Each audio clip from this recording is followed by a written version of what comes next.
This is the official start of the 2012 campaign. If their message is heard by some candidate, this just might be the movement that starts a major change in this country. Get your cell phones out. I want to know what you think. Tonight's question, do you support the Occupy Wall Street protests? Joining me right now is Justin Elliott, reporter for Salon.com, and Laura Flanders, host of Free Speech TV. Great to have both of you with us tonight. Justin, the definition of this protest is starting to really take shape.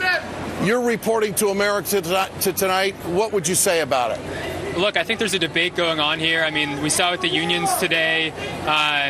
One of the most popular chants was, how do we end the deficit, end the wars, tax the rich?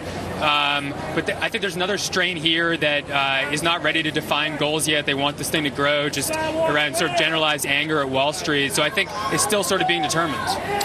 Laura, when you take a look at this crowd, how it started, how it's gained, and how it has grown nationally, the inequity in the economy seems to be what has really spearheaded all of this.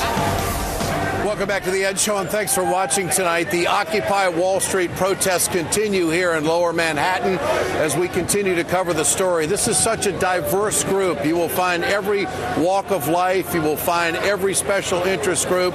But there is an underlying theme throughout all of this. It is the economic injustice that has taken place in this country, which I think has been the big motivating factor to bring all of these people here. They're not all fans of Ed Schultz. They're not all fans of The Ed Show, but that's all part of the territory. The fact of the matter is, the big unknown about all of this is, what does this mean and where will it go politically? How long will it last? But there is unquestionably new credibility to this protest because organized labor is now on in full force.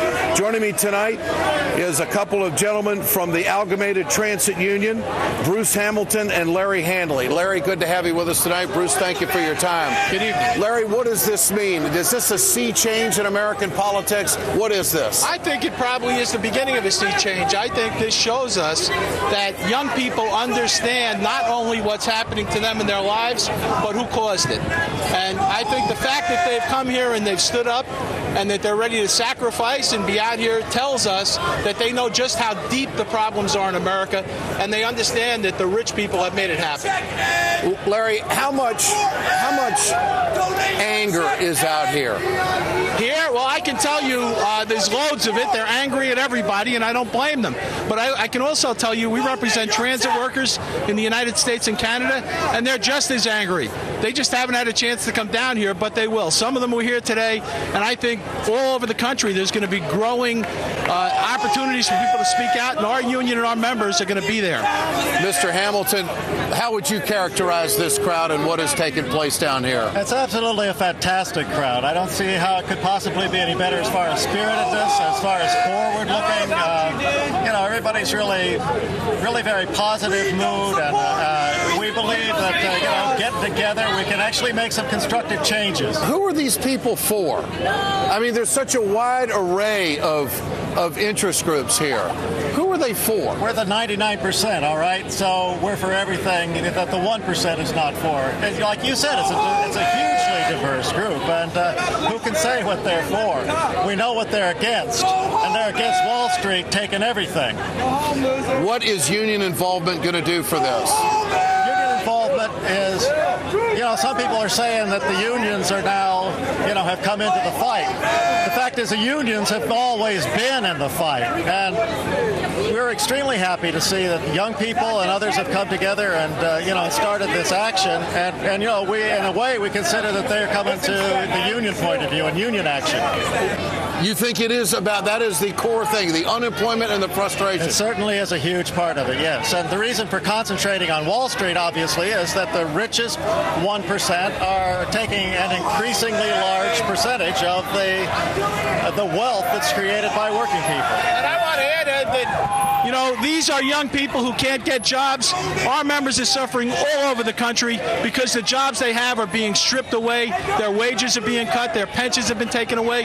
Our members are struggling every day and working hard. And these are their children. These are our children who are out here saying America must change. America must take care of its people.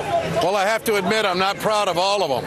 Well, but then if you've got 99% of Americans, you're not going to be proud of all of them. That's right. I think it's the general message that is important. Well, the unions have they've been refurbishing their lobbies for a long time, and I think they're now getting active. I think that with the Democrats abandoning them over the last year, the unions are really awake to the fact that they need to speak directly to the youth. I think they've got a great group of millions and millions of unemployed young people who are going to hear their message, and they're taking it directly to the people and not worrying about the politicians.